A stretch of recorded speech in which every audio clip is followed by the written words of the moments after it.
tu veux une bonne voiture, bien équipée, peut être un peu premium, tu te dis que c'est un investissement raisonnable. Mauvaise nouvelle. Certaines voitures, dès le moment où tu signes le bon de commande, commencent à dévorer ton argent. Pas en panne, pas en réparation, juste en valeur qui disparaît, chaque mois, en silence. Dans cette vidéo, on regarde 10 modèles vendus en France qui font rêver à l'achat et pleurer à la revente. Des berlines françaises ambitieuses, des SUV premium, des limousines allemandes, des électriques révolutionnaires, des voitures que les concessions adorent vendre. Et pour cause, on va parler chiffres réels, marché occasion, valeurs résiduelles concrètes et surtout, pourquoi ces voitures perdent autant et aussi vite. Pas de discours marketing, pas de filtre. Si tu es sur le point de signer un bon de commande, regarde cette vidéo en entier. Tu risques de changer d'avis. Abonne-toi à Auto Brut FR, si ce n'est pas déjà fait, et reste jusqu'à la fin, parce que le numéro 10 est probablement la pire des cotes de cette liste. Numéro 1, Peugeot, 508 PSA, 360 chevaux, hybride rechargeable, 0 à 100 en 5,2 secondes, châssis développé par Peugeot Sport, à 67 100 € neuf, c'était la réponse française au BMW M et au DS. Sur le papier, une berline de caractère sérieuse. Dans la réalité, un carnage financier. Aujourd'hui, 3 ans plus tard, tu la retrouves à 30 000 € sur le Bon Coin avec 70 000 km. Fais le calcul, 37 000 € partis, plus de 1 000 € par mois. Le prix d'une Clio neuve qui disparaît chaque année de ton patrimoine, ce n'est pas un cas isolé. Sur l'Argus, les 508 PSE affichent des décotes entre 46 et 54%. Plus d'une sur deux a perdu la moitié de sa valeur. Pourquoi? Deux problèmes principaux. Premier problème, c'est une hybride rechargeable. Et le marché de l'occasion déteste les PHEV. Les acheteurs se méfient des batteries, des systèmes complexes, des coûts d'entretien après garantie. Les professionnels intègrent ce risque directement dans leur prix de reprise. Résultat, ta 508 vaut moins à leurs yeux qu'une version thermique équivalente. Deuxième problème, l'image de marque. Peugeot, dans l'esprit des acheteurs, reste un généraliste. Quand tu demandes 67 000 € pour une française face à une allemande au même prix, le marché de la revente ne suit pas. À ce budget en occasion, les acheteurs veulent du premium germanique, pas du Peugeot, aussi bon soit-il. Et cette décote crée un effet en cascade. La 508 GT hybride classique juste en dessous dégringole aussi. Le marché est inondé de 508 à prix cassé. La 508 PSE est une excellente voiture, probablement l'une des meilleures Peugeot jamais construites. Mais acheter neuve, c'est toi qui finances la décote pour le prochain propriétaire. Si tu la veux, attends 3 ans et 60 000 km. Tu récupères une sportive française aboutie pour moitié prix, mais ne sois jamais le premier propriétaire d'une sportive française à 67 000 €. Le marché ne te fera aucun cadeau. Numéro 2, DS7, Étance. Le SUV présidentiel, celui qu'Emmanuel Macron a choisi pour son investiture. Cuir Nappa, sellerie inspirée de l'horlogerie Breguet, suspension pilotée qui scanne la route, DS voulait créer l'Audi française. À 55 000 € en version SE 4x4, c'était ambitieux. Le marché n'a pas suivi. Un DS7 E-Tense de 2021 avec 50 000 km se négocie aujourd'hui autour de 27 000 €, 28 000 € évaporés en 3 ans. Selon Auto Uncle, c'est 387 € qui disparaissent chaque mois. Presque le prix d'une loi sur une citadine neuve. La version thermique ne s'en sort pas mieux. Sur paru vendu, la cote moyenne tourne autour de 23 000 € avec des exemplaires diesel qui descendent sous les 18 000. Le problème central, c'est l'identité. DS, c'est quoi exactement pour un acheteur d'occasion? Une marque premium? Un Citroën déguisé? Quand tu as 25 000 € pour un SUV, tu regardes les BMW X1, les Audi Q3, les Mercedes GLA, pas une marque que la moitié des gens confondent encore avec Citroën. Et puis, la technologie embarquée. Caméra frontale, amortisseur actif, instrumentation numérique, écran tactile central, impressionnant en concession, potentiellement coûteux après la garantie. Les forums DS mentionnent déjà des bugs d'écran, des capteurs capricieux, des mises à jour qui créent plus de problèmes qu'elles n'en résolvent. Le D7 n'est pas un mauvais SUV. L'habitacle est somptueux, le confort de roulage réel, la présentation intérieure dépasse beaucoup d'Allemandes du même prix. Mais DS n'a pas encore gagné la bataille de l'image. Tu achètes un DS7 en pensant rouler dans du premium français, tu te retrouves 3 ans plus tard avec un SUV que personne ne veut payer à sa juste valeur. Si tu veux ce niveau de finition sans te ruiner, attends. Un DS7 de 3 ans avec 60 000 km, c'est le luxe d'une berline allemande pour le prix d'un 3008. Une affaire en or pour le deuxième propriétaire, pas pour le premier. Numéro 3, Citroën C5 Aircross hybride. Suspension à butée hydraulique, siège Advanced Comfort moelleux comme des canapés, habitacle spacieux et silencieux, Citroën a voulu créer le SUV du bien, être à 47 000 € en finition Shine Pack, c'était la promesse d'un cocon roulant à la française. Ce cocon fond au soleil, un C5 Aircross hybride de 2021 avec 70 000 km, se trouve aujourd'hui entre 18 000 et 22 000 €, 27 000 € volatilisés en 4 ans. Certains exemplaires de 2020 descendent sous les 15 000 €. Le problème est simple, le confort ne se revend pas. Tu peux avoir les meilleures suspensions du marché, les sièges les plus moelleux, l'habitacle le plus silencieux, l'acheteur d'occasion s'en fiche. Ce qu'il voit, c'est une Citroën. Pas un badge qui impressionne, pas un logo premium, un SUV français, parmi d'autres, coincé entre le 3008 et le Renault Austral. Et le mot qui fait fuir, hybride rechargeable. Batterie vieillissante, autonomie électrique qui diminue, système complexe à entretenir. Les forums Citroën évoquent des bugs d'écran, une boîte EA8 parfois capricieuse, des capteurs fantaisistes. Ajoute le malus au poids depuis 2022 et tu obtiens un SUV qui coûte plus cher à l'achat sans valoir plus à la revente. L'équation ne fonctionne pas. La frustration, c'est que Citroën est la marque qui a inventé le confort automobile. La DS, la CX, la XM. Le 5 Aircross s'inscrit dans cette tradition. C'est objectivement un excellent SUV familial. Mais le marché de l'occasion ne paie pas pour le confort. Il paie pour l'image, pour le badge, pour la réputation. Et là-dessus, Citroën part avec un handicap que même les suspensions hydrauliques ne peuvent pas absorber. Laisse la décote faire son travail. 3 ans, 60 000 km. Ce SUV devient une affaire rationnelle. Tout le confort Citroën sans payer le prix Citroën du neuf. Numéro 4. Fiat Tipo, la compacte qui promettait de démocratiser la voiture neuve. À 17 000 € en 2020, c'était l'une des berlines les moins chères du marché. Spacieuse, sobre, fonctionnelle. Pour les familles qui voulaient du neuf sans se ruiner, c'était tentant. Sauf que le neuf pas cher, c'est souvent de l'occasion très chère déguisée. Une Tipo de 2022, avec 80 000 km, se négocie aujourd'hui autour de 10 000 €. Une version 2019 essence, avec 40 000 bornes, moins de 8 000 € sur le bon coin. Selon Auto Uncle, c'est 150 € par mois qui s'évaporent. Même garé dans ton garage, ta Tipo perd de l'argent. Et voilà le piège des voitures accessibles. La décote en pourcentage est identique aux autres, mais sur un prix de départ bas, il ne reste presque rien au bout de 3 ans. Une Tipo achetée 17 000 € neuve, revendue 8 000 €, c'est 53% de perte, le même pourcentage qu'une allemande haut de gamme. Sauf que sur une Golf à 35 000 €, il te reste 16 000 €. Sur la Tipo, il te reste une voiture que personne ne veut. Tu croyais éviter les grosses factures des voitures premium. Avec une Tipo neuve, tu te fais plumer presque autant sans même avoir le logo qui brille. Sur le marché de l'occasion, la Tipo se retrouve face à des Peugeot 308 et Renault Mégane à peine plus cher, mais avec un badge qui rassure davantage. Et la Tipo n'a jamais fait rêver personne. C'est une voiture rationnelle, fonctionnelle, sans émotion. Une voiture qu'on n'aime pas, c'est une voiture qu'on brade à la première occasion. À 8 000 € en occasion, la Tipo devient soudainement intéressante. Un break spacieux, une mécanique simple, un entretien abordable, mais neuve à 17 000 €, c'est de l'argent qui n'ira ni dans ton épargne, ni dans ta retraite, ni nulle part ailleurs. Pas cher et bonne affaire, ce n'est pas la même chose. Numéro 5, BMW série 7, la limousine de patron par excellence. Celle qu'on voyait garée devant les sièges sociaux, conduite par des PDG en costume 3 pièces, à 120 000 € neuf, c'était le symbole de la réussite professionnelle. Aujourd'hui, cette image a pris du plomb dans l'aile. Une série 7 de 2018 avec 100 000 km, tu la trouves sous les 30 000 €. Certaines 740i de 2015 descendent à 19 000 € sur la centrale. Sur une voiture achetée 97 000 € neuve, c'est 80% de la valeur qui s'est volatilisée. 80 000 € partis. Selon Simplicard, la série 7 ne conserve que 40% de sa valeur après 3 ans. Après 10 ans, il reste 14%. À 25 000 € sur le bon coin, elle a l'air d'une affaire en or. Une limousine allemande pour le prix d'une Peugeot 308. Qui ne serait pas tenté?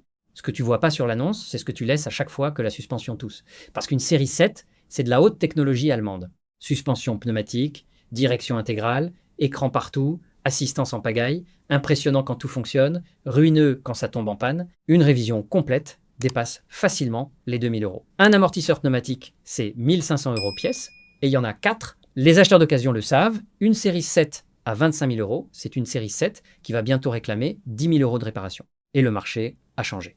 La grosse berline de direction, c'était le rêve des années 4, 20, 10 et 2000. Aujourd'hui, les dirigeants roulent en Tesla Model S ou en SUV premium, La série 7 se retrouve associée au VTC et aux chauffeurs privés. Difficile de jouer au patron quand ta voiture ressemble à un Uber Black. Si tu veux une grande berline allemande statutaire sans te ruiner en entretien, regarde la série 5. Presque le même confort, entretien moins dévastateur, valeur résiduelle plus saine. La série 7, c'est la voiture qui te donne l'impression d'avoir réussi, jusqu'à ce que tu ouvres la facture du garage. Numéro 6. Mercedes classe S, la référence absolue. Depuis des décennies, chaque nouvelle classe S redéfinit ce qu'une automobile peut offrir en luxe, en technologie, en confort. La presse la couronne systématiquement meilleure voiture du monde. À 150 000 euros, c'est le sommet de l'industrie automobile. Et pourtant, le marché n'en veut pas. Une classe S W223 de 2021 bien équipée, tu la retrouves aujourd'hui autour de 60 000 euros. 90 000 euros envolés en 4 ans. Le prix d'une maison de vacances, 60% de décote sur la meilleure voiture du monde. C'est le paradoxe de la perfection technique. La classe S embarque tout ce que l'ingénierie allemande sait faire de mieux. Suspension pneumatique à gestion prédictive. Écran OLED partout. Conduite semi-autonome niveau 3. Intérieur digne d'un jet privé. Mercedes a tout mis. Absolument tout. Et c'est précisément ce qui terrifie les acheteurs d'occasion. Plus une voiture est sophistiquée, plus elle coûte cher à réparer. Et la classe S, c'est le summum de la sophistication. Chaque capteur, chaque écran, chaque système actif représente une facture potentielle. Les garages Mercedes connaissent ces clients qui arrivent avec une classe S d'occasion et qui repartent avec un devis à 5 chiffres. Sur les forums spécialisés, les témoignages s'accumulent. Bugs du système MBUX, caméras défaillantes, alertes fantômes des assistances à la conduite, et chaque passage à l'atelier, c'est minimum 500 euros de main-d'œuvre avant même d'avoir touché une pièce. À qui s'adresse une classe S d'occasion à 60 000 euros? Les acheteurs à ce budget veulent une classe bien équipée, un GLC, pas les soucis potentiels d'une limousine technologique de 4 ans. Et ceux qui rêvent de classe S, sans avoir les moyens du neuf, se demandent s'ils auront les moyens de l'entretien. Ils ont raison de se poser la question. À 60 000 euros, tu roules dans ce qui se fait de mieux au monde. Mais tu vis aussi avec l'angoisse du prochain voyant orange sur ton tableau de bord digital. Si tu veux le prestige, Mercedes sans les sueurs froides, regarde la classe E, 80% du raffinement, 20% des problèmes potentiels. La classe S prouve que meilleure voiture du monde et meilleur achat du monde, ça n'a jamais été la même chose. Numéro 7, Audi A6, la grande routière par excellence. Sobre, élégante, efficace. À 70 000 euros en version bien équipée, c'est le choix rationnel du dirigeant qui ne veut pas faire de vagues. Et c'est précisément son problème. Une A6 de 2018 avec un kilométrage raisonnable, tu la trouves entre 25 000 et 35 000 euros. 65% de décote en 7 ans. Mais le plus brutal, c'est les premières années. Une A6 de flotte, avec 120 000 km au compteur, après 3 ans, elle a déjà perdu la moitié de sa valeur. 35 000 euros envolés avant même d'être sortie de garantie. Le paradoxe, c'est que tu croyais être raisonnable en évitant la grosse série 7 ou le Q7 TAP. Ah, l'œil. Mais avec la 6, tu peux perdre presque autant sans même avoir le côté voiture de patron. La 6, c'est le costume gris de l'automobile. Impeccable, professionnel, parfaitement taillé. Mais personne ne se retourne dessus. Et c'est là tout le drame des voitures trop sérieuses. La 6 n'a pas de défaut majeur. Elle roule bien, elle vieillit correctement, elle ne fait pas de caprice. Mais elle ne déclenche aucune émotion. Personne ne rêve d'une A6. On l'a choisie par défaut, parce qu'elle coche toutes les cases sans jamais dépasser. Sur le marché de l'occasion, elle souffre d'un double handicap. Trop grande par rapport à une A4. Pas assez désirable face aux SUV premium qui ont pris le dessus, coincés entre le King 5 que les familles préfèrent et la série 5 qui garde une meilleure cote. Et puis, l'effet voiture de fonction. La 6, c'est historiquement la berline des flottes d'entreprise. Quand tu en achètes une d'occasion, tu achètes souvent l'ancienne voiture d'un commercial qui l'a rendue au bout de 3 ans sans jamais l'avoir aimée. Ça fait pas rêver, et les voitures qui font pas rêver, on les négocie à la baisse. La 6 reste objectivement une excellente voiture. Confortable, bien assemblée, agréable sur long trajet. Mais le marché ne récompense pas l'excellence discrète. Il récompense le caractère, l'image, le désir. Et la 6 n'en a aucun. Numéro 8, Alfa Romeo Stelvio. Ligne tendue, calandre trilobé, moteur qui chante.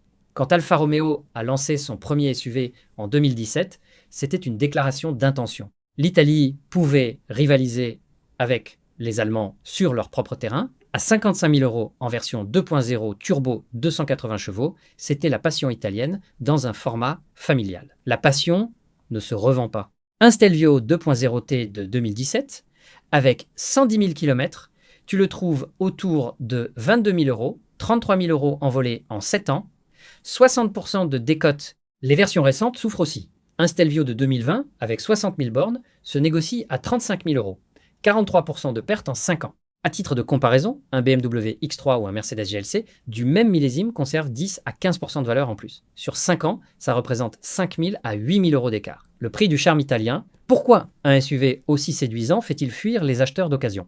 3 lettres ALFA, la marque traîne une réputation qui lui colle à la carrosserie depuis des décennies.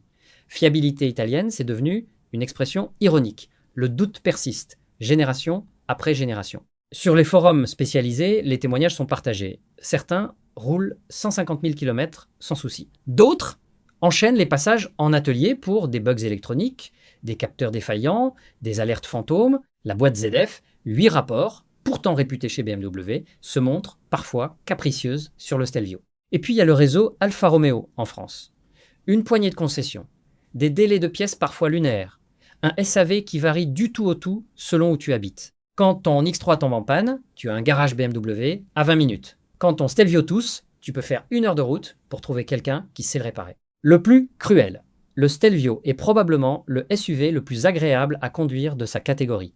Direction précise, châssis affûté, moteur expressif. Sur une départementale sinueuse, il ridiculise les Allemands. C'est une vraie alpha, avec tout ce que ça implique de plaisir au volant. Mais le marché de l'occasion s'en fiche. Il veut des certitudes, des réseaux solides, des badges rassurants. Le charme italien a un prix. Et c'est toujours toi qui le paies. Numéro 9, Porsche Taycan. Quand Porsche a annoncé son entrée dans l'électrique, les puristes ont tremblé.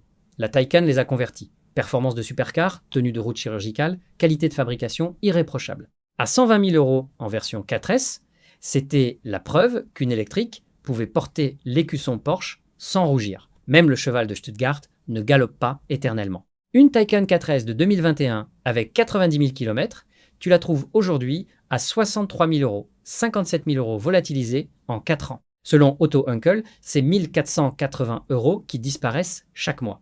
Le prix d'une LOA sur une 911 Carrera. Sauf que toi, tu ne loues rien, tu perds. Même le badge Porsche ne te protège plus. Pourquoi une sportive aussi désirable s'effondre-t-elle sur le marché de l'occasion? Premier coupable, la technologie. Une voiture électrique vieillit comme un smartphone. La Taycan de 2020, aussi brillante soit-elle, embarque une batterie et un logiciel qui ont déjà 3 générations de retard. Autonomie inférieure au modèle récent, recharge moins rapide, fonctionnalité manquante, une 911 de 10 ans garde encore une bonne partie de sa valeur, le Flat 6 ne se démode pas, une Taycan de 10 ans, personne ne sait vraiment comment le marché la regardera. Ensuite, la concurrence. Tesla a baissé ses prix de manière agressive.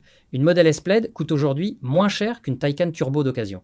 Les acheteurs font leurs calculs. Et puis la peur de la batterie. Combien de cycles de charge? Quel état de santé? Après 80 000 km, quelle garantie reste-t-il? Faute de réponse rassurante, les acheteurs négocient fort. La Taycan reste probablement la meilleure voiture électrique jamais construite en termes de dynamique. Sur route, c'est une expérience que Tesla ne peut pas offrir. Mais le marché de l'occasion ne paye pas pour l'expérience de conduite. Il paye pour l'autonomie affichée, la date de mise en circulation, le pourcentage de batterie restant. C'est toute la cruauté du marché électrique. L'innovation permanente tue la valeur résiduelle. À 60 000 euros, tu roules en Porsche électrique pour le prix d'un Macan neuf. Mais dans 3 ans, elle vaudra encore moins. La Taycan vieillit à la vitesse de la lumière. Et ton portefeuille avec.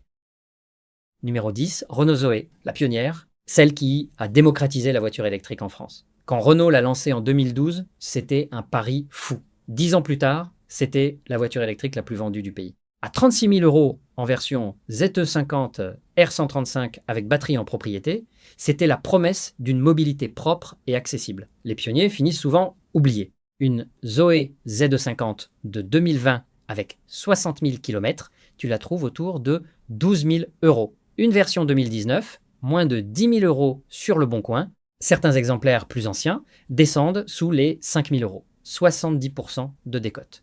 Sur paru vendu, le prix moyen tourne autour de 10 000 euros pour une voiture qui en valait 36 000 neuves. La Zoé a ouvert la route pour que les autres lui passent devant. Pourquoi la pionnière française se fait-elle massacrer en occasion? D'abord, la concurrence l'a enterrée. En 2020, la Zoé régnait seule sur le segment des électriques accessibles. Aujourd'hui, elle affronte la Dacia Spring à 15 000 euros neuve, la MG4 à 25 000 euros, La Peugeot E 208 plus moderne. Pourquoi acheter une Zoé d'occasion quand une Spring neuve coûte moins cher avec une garantie complète? Ensuite, le fantôme de la location de batterie. Pendant des années, Renault a vendu la Zoé sans sa batterie, à louer mensuellement. Résultat, un bazar monstre sur le marché de l'occasion. Les acheteurs ne savent plus qui possède quoi, quels contrats sont transférables, quelle mensualité reste à payer. Ce flou a plombé la confiance et tiré tous les prix vers le bas, même sur les versions avec batterie en propriété. Et puis la Zoé a vieilli. 5 étoiles, Euro NCAP en 2013, 0 étoile en 2020 et 1 après un nouveau test. L'absence d'airbag latéral de tête a fait scandale. Pour une voiture familiale, c'est un coup dur. Et Renault a annoncé la fin de production de la Zoé. Pas de successeur direct, juste la R5 électrique dans une autre gamme de prix. La Zoé devient orpheline. Une voiture sans avenir, c'est une voiture sans valeur. C'est toute la tragédie des early adopters. Tu crois soutenir l'innovation française. Tu te retrouves avec un modèle dépassé que personne ne veut reprendre. À 8 000 €, la Zoé est un outil, pas un investissement. Vérifie le contrat de batterie, l'état de santé des cellules et roule, mais ne la paye jamais 36 000 €. La pionnière a tout donné, le marché l'a remerciée avec 70% de décote. Conclusion, toutes les voitures qu'on a vues dans cette vidéo ne sont pas mauvaises. Certaines sont même excellentes à conduire. La 508 PSE est une vraie sportive. La classe S reste la meilleure berline du monde. Le Stelvio offre un plaisir de conduite que les Allemandes ne peuvent pas égaler. Mais derrière les lignes séduisantes, les technologies impressionnantes et les arguments marketing bien rodés, il y a une réalité que personne ne te dit en concession. La décote, des dizaines de milliers d'euros qui s'évaporent en quelques années, des voitures qui perdent la moitié de leur valeur avant même que tu aies fini de les payer, de l'épargne qui disparaît sans que tu t'en rendes compte, mois après mois, kilomètre après kilomètre. Et le pire, c'est que beaucoup continuent à les acheter neuves, parce qu'elles brillent dans les pubs, parce qu'elles flattent l'ego. Et surtout parce que personne ne prend le temps de parler de valeurs résiduelles. Ni les vendeurs, ni les constructeurs. Ici, c'est ce qu'on fait, pas pour dénigrer des marques, mais pour t'aider à garder ton argent là où il doit être, dans ta poche. La vraie bonne affaire, c'est pas d'acheter une voiture qui impressionne, c'est d'acheter une voiture qui garde sa valeur. Ou mieux encore, laisser quelqu'un d'autre payer la décote à ta place. Si cette vidéo t'a aidé à voir les choses clairement, abonne-toi à AutoBrut.fr, laisse un like et partage à quelqu'un qui est peu, être à 2 clics de signer un bon de commande qu'il va regretter. À très vite.